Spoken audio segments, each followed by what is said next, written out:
नमस्कार, स्वागत है आपका न्यूज इंडिया में। मैं हूं आपके साथ उमंग माथुर। अब आइए बुलेटिन की शुरुआत करते हैं इस वक्त की कुछ प्रमुख खबरों के साथ। आपको बता दें कि प्रधानमंत्री नरेंद्र मोदी आज कोविन ग्लोबल कॉन्क्लेव में अपने विचारों को प्रस्तुत करेंगे, जहां भारत कोविन मंच को दूसरे देशों के लिए डिजिटल जनसेवा के तौर पर पेश करेगा ताकि वह अपने कोविड-19 टीकाकरण अभियान को संचालित कर सके।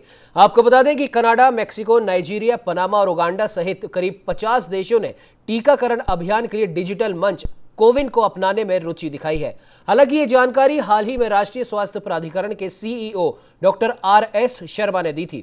उन्होंने कहा था कि भारत इस सॉफ्टवेयर को निःशुल्क शेयर करने के लिए तैयार है। शर्मा ने कहा था कि प्रधानमंत्री ने अधिकारियों को निर्देश दिए कि इस मंच का ओपन सोर्स संस्करण तैयार करें और जो भी देश इसे चाहते हैं उन्हें यह निःशुल्क प्रदान करें।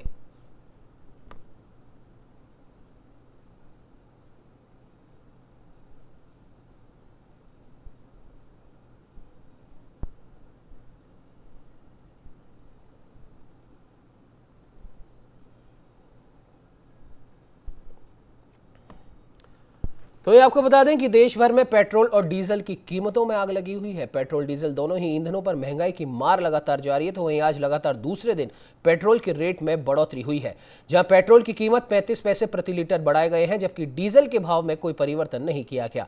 तो वहीं राजधानी दिल्ली में 1 लीटर पेट्रोल की कीमत 100 रुपये के बेहद करीब पहुंच गई है, जिसके चलते जनता पर महंगाई का बोझ बढ़ता जा रहा है।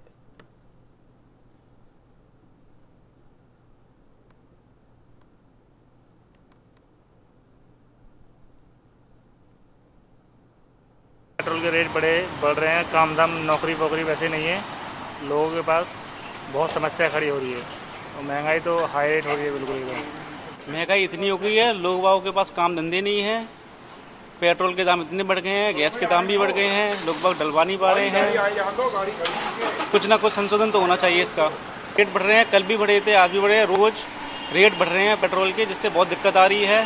पेट्रोल लेने में भी दिक्कत आ रही है, काम धंधा है नहीं है, इसलिए सरकारों को कुछ ना कुछ सोचना चाहिए इसके लिए।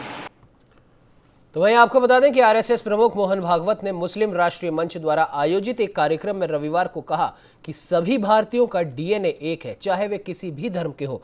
उन्होंने कहा कि हिंदू मुस्लिम एकता भ्रामक है, क्योंकि वे अलग अलग नहीं बल्कि एक ही है। पूजा करने के तरीके के आधार पर लोगों में भेद नहीं किया जा सकता। दरअसल आरएसएस प्रमुख ने ये बातें डॉक्टर ख्वाजा इफ्तिकार अहमद द्वारा लिखित पुस्तक the meetings of mind a bridging initiative का विमोचन कार्यक्रम को संबोधित करते हुए कही।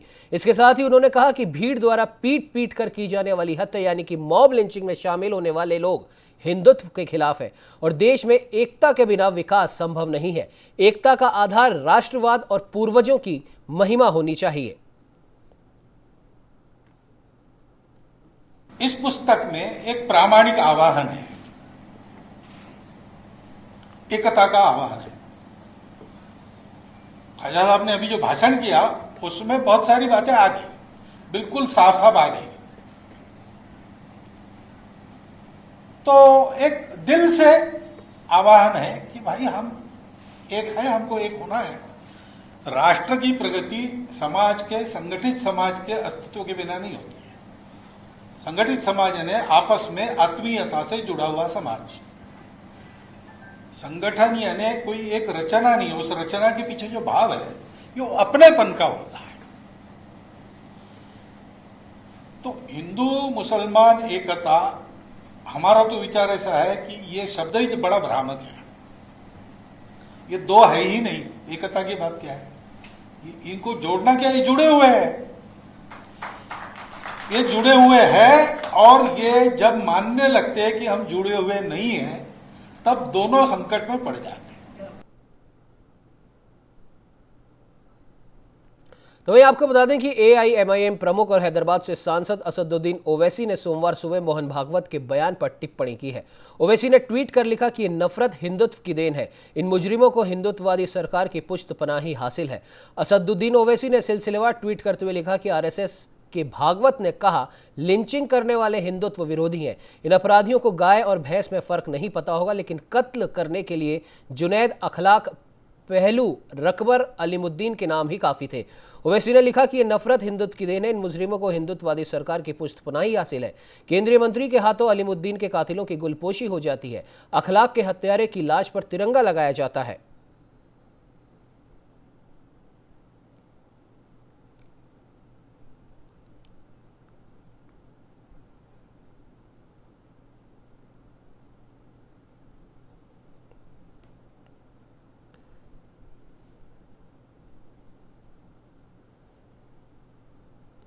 वहीं आपको बता दें कि उत्तर प्रदेश विधानसभा चुनावों से पहले मोहन भागवत के इस बयान के कई राजनीतिक मायने निकाले जा रहे हैं। एक तरफ राजनीति के जानकार ये कहते हैं कि उत्तर प्रदेश विधानसभा चुनाव से पहले मोहन भागवत का ये बयान कहीं ना कहीं बीजेपी और आरएसएस का इशारा इस तरफ करता है कि उत्तर प्रदेश चुनावों में जो भ्रामक खबरें फैलाई जा रही हैं कि ये एक साइड वाला चुनाव है, यानी कि ये सिर्फ और सिर्फ एक धर्म के लोगों का चुनाव है, जबकि ऐसा नहीं है। उत्तर प्रदेश में सभी लोगों को साथ में लेकर बीजेपी और आरएसएस चुनाव लड़ने वाली है। आपको बता दें कि उत्तर प्रदेश में विधानसभा चुनाव से पहले संघ प्रमुख मोहन भागवत ने गाजियाबाद में एक कार्यक्रम के दौरान डीएनए को लेकर बयान दिया। संघ प्रमुख ने कहा कि सभी भारतीयों का डीएनए एक ही है, भले ही वे किसी भी धर्म के क्यों ना हो। भागवत ने कहा कि यह सिद्ध हो चुका है कि हम पिछले 40,000 साल से एक पूर्वजों के वंशज है। इसमें एकजुट होने जैसी तो कोई बात ही नहीं है, सभी लोग पहले से ही साथ हैं। और आपको बता दें, भागवत का बयान ऐसे वक्त आया है जब यूपी से लगातार जबरन धर्मांतरण की खबरें आ रही हैं। योगी सरकार ने भी, आपको जानकारी के लिए बता दें, कि धर्मांतरण को लेकर सख्ती शुरू कर दी है। उत्तर प्रदेश में मुस्लिम वोटर कई सीटों पर हार जीत तय करते हैं और सरकार बनाने में उनका भी अहम रोल होता है। चुनाव से पहले भागवत का यह बयान इस ओर भी इशारा करता है कि बीजेपी प्रदेश में मुसलमानों को साथ लेकर चलेगी। हालांकि मोहन भागवत के इस बयान ने अब एक नई राजनीतिक सियासत शुरू कर दी है। फिलहाल इस खबर पे ज्यादा जानकारी के लिए हमारे साथ में उत्तर प्रदेश से resident editor doctor Chandrasen Verma phone line पे जुड़ चुके हैं। चंद्रसेन जी, मोहन भागवत जी का ये बयान कि सभी लोगों का, यानी कि सभी हिंदुस्तानियों का डीएनए एक ही है, 40,000 पूर्व जो भी हमारे पूर्वज थे हम उन्हीं के वंशज हैं, तो इसमें एकता जैसी जो बातें हैं वो सही नहीं है, क्योंकि हम पहले से ही एक हैं। सिर्फ कुछ लोगों ने आपसी फूट फैलाने के लिए इस तरह की बातें शुरू की हैं। क्या कहना चाहेंगे? उमंग, मुस्लिम राष्ट्रीय मंच द्वारा एक आयोजित कार्यक्रम में आरएसएस के प्रमुख मोहन भागवत ने कहा कि सभी भारतीयों का डीएनए एक है और मुसलमानों को डर से इस चक्र में नहीं फंसना चाहिए। भारत ने कहा, जो लोग मुसलमान देश को छोड़ने की बात करते हैं खुद को हिंदू नहीं कह सकते। भागवत के इस बयान पे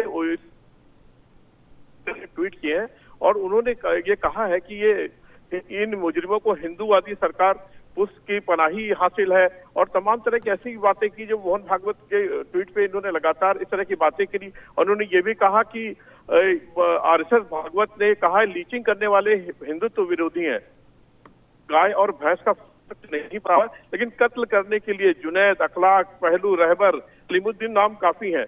क्या है अपने ट्वीट में कि ये नफरत हिंदुत्व की ही देन है। इन मुजरिमों को हिंदुत्ववादी सरकार के पुष्ट पनाही शामिल है और केंद्रीय मंत्रियों के हाथों से अलमुद्दीन के कातिल की गुलपोशी की जाती है और अखलाक के हत्यारों पर लाश पे तिरंगा फहराया जाता है। उमंग जी बिल्कुल चंद्रसेन जी, और जाहिर सी बात है कि मोहन भागवत के इस बयान पर सियासी बयानबाजियां, आरोप प्रत्यारोप तो होने ही थे, और ऐसा ही सबसे पहले एआईएमआईएम चीफ असदुद्दीन ओवैसी ने ट्वीट कर कहा है कि कायरता, हिंसा और कत्ल करना गोडसे की हिंदुत्ववादी सोच का ही परिणाम है। उन्होंने एक तरीके से तंज कसा है मोहन भागवत के इस बयान पर। क्या कहना चाहेंगे?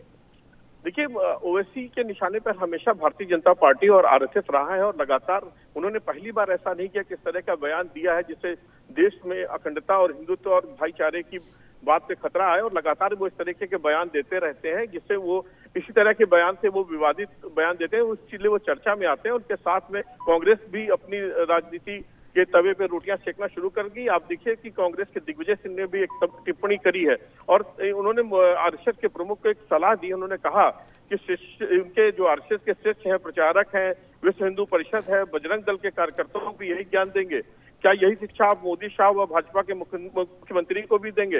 यदि आप अपने व्यक्ति जो आप अपने विचार रखे हैं, यदि अपने प्रति ईमानदार है, तो भाजपा के सब नेता जिन्होंने निर्दोष मुसलमानों को प्रताड़ित किया है उन्हें पदों से तत्काल हटाने का निर्देश दे दें। देखिए, इलेक्शन का समय आ गया है और आपको भी पता है, जैसे कि कल हम लोगों ने न्यूज इंडिया पे पूरी तरीके से खबर चलाया था कि ओवैसी ने सीधे तौर पे मुख्यमंत्री योगी आदित्यनाथ को चैलेंज किया था कि वो उनको मुख्यमंत्री दोबारा नहीं बनने देंगे और 100 सीटों पर वो इलेक्शन लड़ेंगे। तो इलेक्शन जैसे जैसे पास आता जाता है तो ओवैसी की यह आदत है पूरे देश में घूम फिर के वो हिंदू और मुसलमानों के बीच में फर्क और एक खाही बनाने का प्रयास करते हैं और इस तरह के बयानबाजी देते हैं। उमंग बिल्कुल चंद्रसेन जी, लेकिन अगर हम मोहन भागवत के बयानों पर अगर गौर करें तो कहीं ना कहीं उन्होंने जो वर्तमान राजनीति की जो स्थिति है उस पर भी एक तरीके से उन्होंने व्यंग्य कसा है। उन्होंने कहा है कि कुछ ऐसे काम हैं जो राजनीति नहीं कर सकती और राजनीति लोगों को एकजुट नहीं करती, राजनीति लोगों को एकजुट करने का माध्यम भी नहीं बन सकती, बल्कि ये तो एकजुटता को बिगाड़ने का हथियार है। और अक्सर हमने देखा है चंद्रसेन जी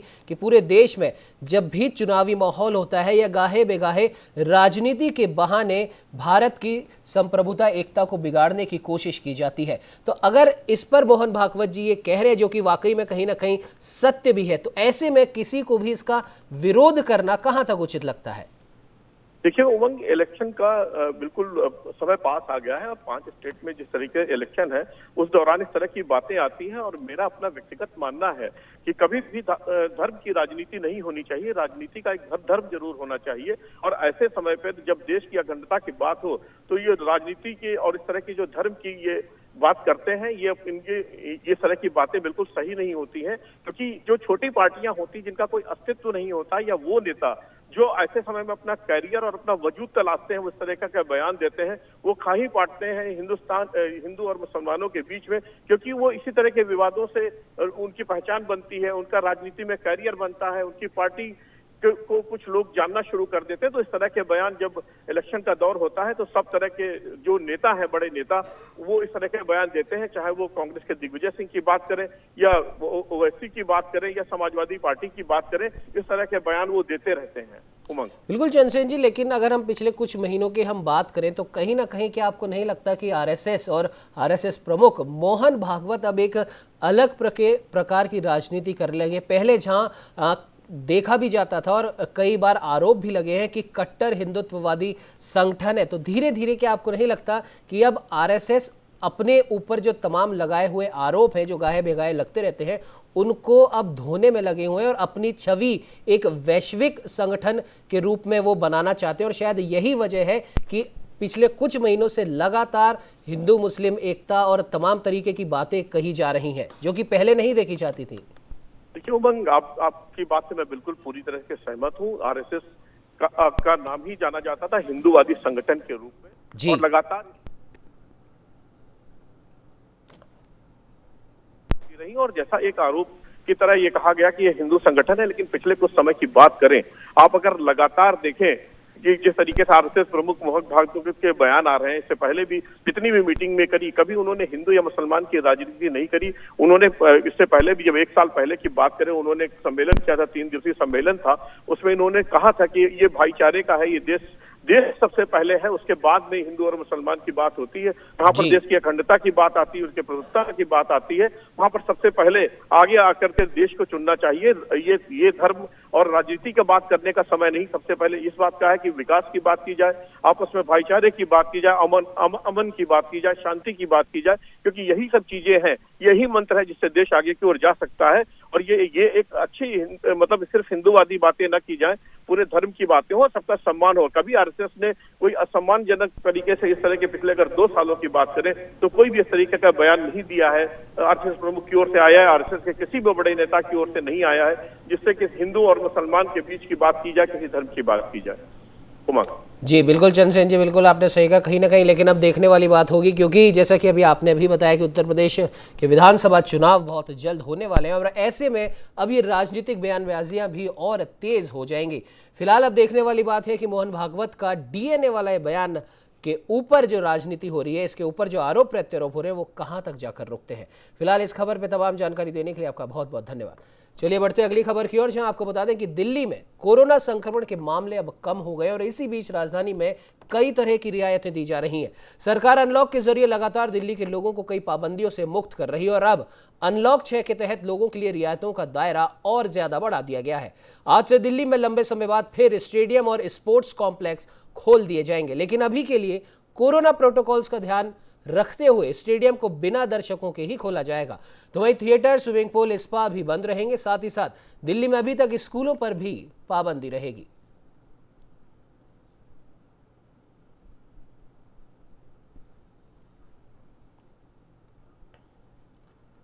तो वहीं कोरोना संकट कुछ कम होने के बाद दिल्ली के साथ साथ उत्तर प्रदेश सरकार भी पाबंदियों में कुछ छूट दे रही है, जो कि आज यानी कि सोमवार से लागू हो रही है। उत्तर प्रदेश में सिनेमा हॉल्स को खोलने की इजाजत दी गई है। इसके साथ साथ मल्टीप्लेक्स, जिम आदि भी खुल गए हैं। हालांकि अभी इन चीजों को हफ्ते में 5 दिन यानी कि सोमवार से शुक्रवार तक ही खोलने की इजाजत होगी। अपर मुख्य सचिव गृह अवनीश अवस्थी ने अपने बयान में कहा कि कोविड प्रोटोकॉल का पालन करते हुए सोमवार से शुक्रवार तक कुछ छूट दी जा रही है। जारी ऑर्डर में यह भी कहा गया कि यह छूट कंटेनमेंट जोन में लागू नहीं होगी। इसके साथ साथ स्विमिंग पूल को फिलहाल बंद रखा गया है।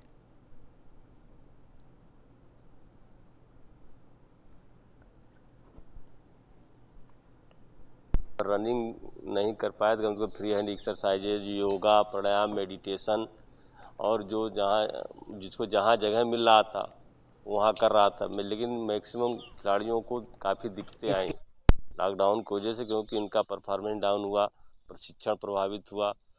हम लोग बहुत करते थे ऑनलाइन या व्हाट्सएप पर जो भी कुछ होता था उनको बताते थे ऐसे करिए, क्योंकि यहाँ फिजिकली तो प्रेजेंट होते नहीं थे कोविड की वजह से। ग्राउंड कितने दिन भी बंद थे, वर्कआउट तो हम लोग का होता ही था, रोड पे करते थे। संगम के साइड परेड ग्राउंड है, माना कि वो ग्राउंड ठीक नहीं है पर फिर भी वर्कआउट हम लोग चालू रखते थे। वो बारिश होने की वजह से रोड पे करना पड़ता था।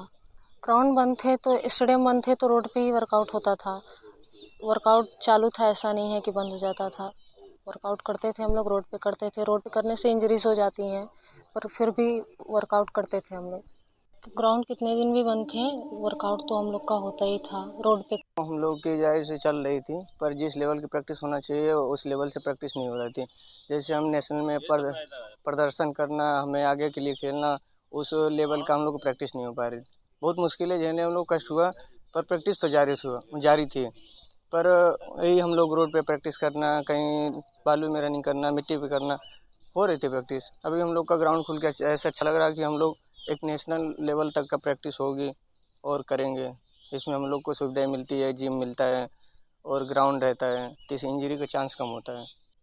आज 3 महीने से स्टेडियम बंद थे तो हम लोग बाहर प्रैक्टिस करते थे, बाहर रूम लेके। पहले यहाँ छात्रावास खुला हुआ था तो छात्रावास में प्रैक्टिस करते थे। लॉकडाउन की वजह से बंद है छात्रावास, तो अभी हम लोग बाहर से आके प्रैक्टिस करते थे। कंपनी गार्डन खुला हुआ था, स्टेडियम खुलने का इंतज़ार कर रहे थे, तो अभी स्टेडियम खुला है आज से, तो हम लोग आए हैं प्रैक्टिस के लिए। हमारे कोच साहब प्रैक्टिस रोज़ कराते थे, बाहर भी करते थे तो बता देते थे क्या करना है क्या नहीं करना है। तो अभी अंदर जब आते हैं तो कोच साहब टाइमिंग वगैरह सब देखते हैं, प्रैक्टिस कराते हैं।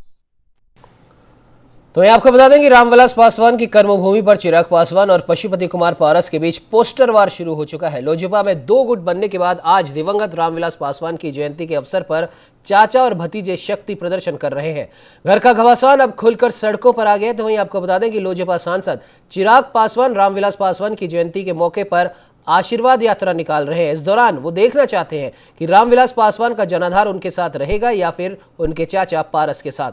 पोस्टर के जरिए चाचा भतीजे आमने सामने। इस मौके पर राजधानी पटना और हाजीपुर में पोस्टर लगाए गए हैं। पारस गुट के पोस्टर में जहां चिराग की तस्वीर नहीं है तो वहीं चिराग गुट के पोस्टर से पारस की तस्वीर गायब है। दरअसल चिराग ने कहा कि हाजीपुर से यात्रा जो शुरू की गई है वो महत्वपूर्ण फैसला इसलिए लिया गया क्योंकि रामविलास पासवान कई बार यहां से लोकसभा के लिए चुने गए और अब सदन में सीट का प्रतिनिधित्व पशुपति पारस कर रहे हैं। चिराग ने कहा कि हाजीपुर उनके पिता की कर्मभूमि थी। ये यात्रा बिहार के प्रत्येक जिले से होकर गुजरेगी और इसके बाद पार्टी की राष्ट्रीय परिषद आयोजित होगी और पटना में एक जनसभा भी की जाएगी।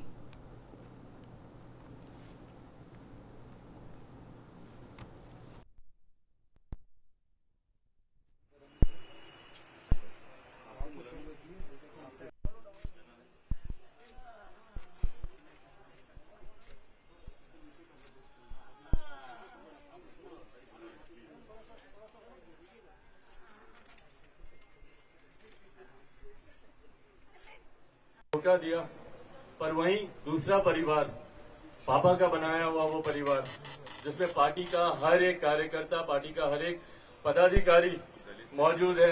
दलित सेना के तमाम पुराने मजबूत साथी आज चट्टान की तरह पापा की पिस बना। उसमें इस किताब को हम लोग रिलीज करेंगे, पर विधि को कुछ और ही मंजूर था।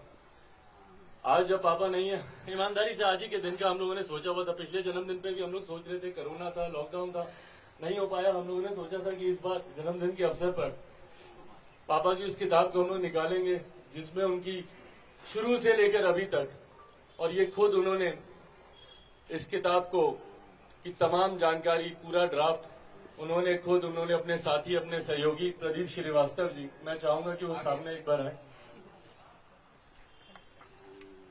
प्रदीप श्रीवास्तव जी, आप इनको पापा का साथी बोल लें, दोस्त बोल लें, इधर आइए, सहयोगी बोल लें, दिन रात पापा के साथ बैठकर। तो ये आपको बता दें कि राजस्थान की राजधानी जयपुर के विद्याधर नगर क्षेत्र में ग्रीन बेल्ट विकसित करने वाले और हरियाली और वृक्षारोपण के लिए समर्पित क्षेत्र की मशहूर टीम 10 ने आज अपनी 7वीं वर्षगांठ मनाई। इस अवसर पर सभी टीम सदस्यों ने केक काटकर एक दूसरे को बधाई भी दी। आपको बता दें कि अपनी स्थापना से ही टीम 10 क्षेत्र को पेड़ पौधों से आच्छादित करने का प्रण लेते हुए लगातार कार्यरत है और ये इन्हीं के प्रयासों का नतीजा है कि आज विद्याधर नगर का लगभग पूरा हिस्सा हरियाली से परिपूर्ण हो चुका है। और आज भी अपनी 7वीं वर्षगांठ के अवसर पर सभी सदस्यों ने पौधारोपण किया। तो वहीं इस अवसर पर टीम संचालक सुशील अग्रवाल, महेंद्र चौधरी, मनोज गोयल और विश्व हिंदू परिषद के प्रवक्ता मुकुल सिंह सांचोरा व अन्य सदस्य मौजूद रहे। 5 जुलाई 2014 को सुशील जी भाई साहब ने और हमारी वार्ड नंबर 10 से शुरुआत करी थी टीम 10 की, जो आज ये पार्क उसी की देन है। जिस दिन हम शुरुआत किए थे, इस पार्क में आए थे, उसकी पहले और बाद की पिक शायद आपने देख ली होगी सबने, जो पहले कैसा था, आज कैसी गगनचुंबी हरियाली में ये झूम रहा है पार्क। तो वहीं हरियाणा के अंबाला कैंट करधान में सामुदायिक चिकित्सा केंद्र के पास देर रात भीषण आग लगने से हड़कंप मच गया। सूचना के बाद फायर ब्रिगेड की गाड़ी और पुलिस मौके पर पहुंची, जहां करीब 1.5 घंटे की कड़ी मशक्कत के बाद आग पर काबू पाया गया। हालांकि तब तक यहां रखे पाइप जलकर राख हो चुके थे। तो वहीं अभी तक आग लगने के कारणों का पता नहीं चल सका है, लेकिन सीवरेज साइट इंजीनियर ने साजिश के तहत आग लगाए जाने का अंदेशा जताया।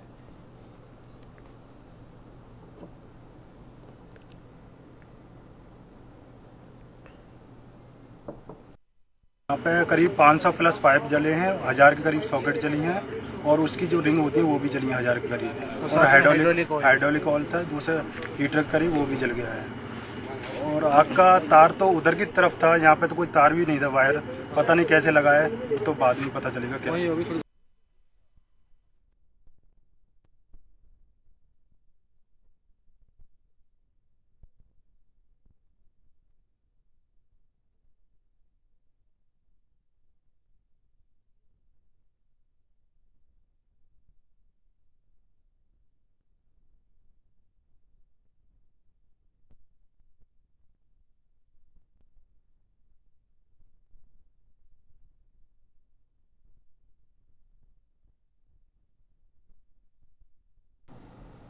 इस बुलेटिन में फिलहाल इतना ही। देश प्रदेश की तमाम खबरों को जानने के लिए आप बने रहिए हमारे साथ और देखते रहिए न्यूज़ इंडिया।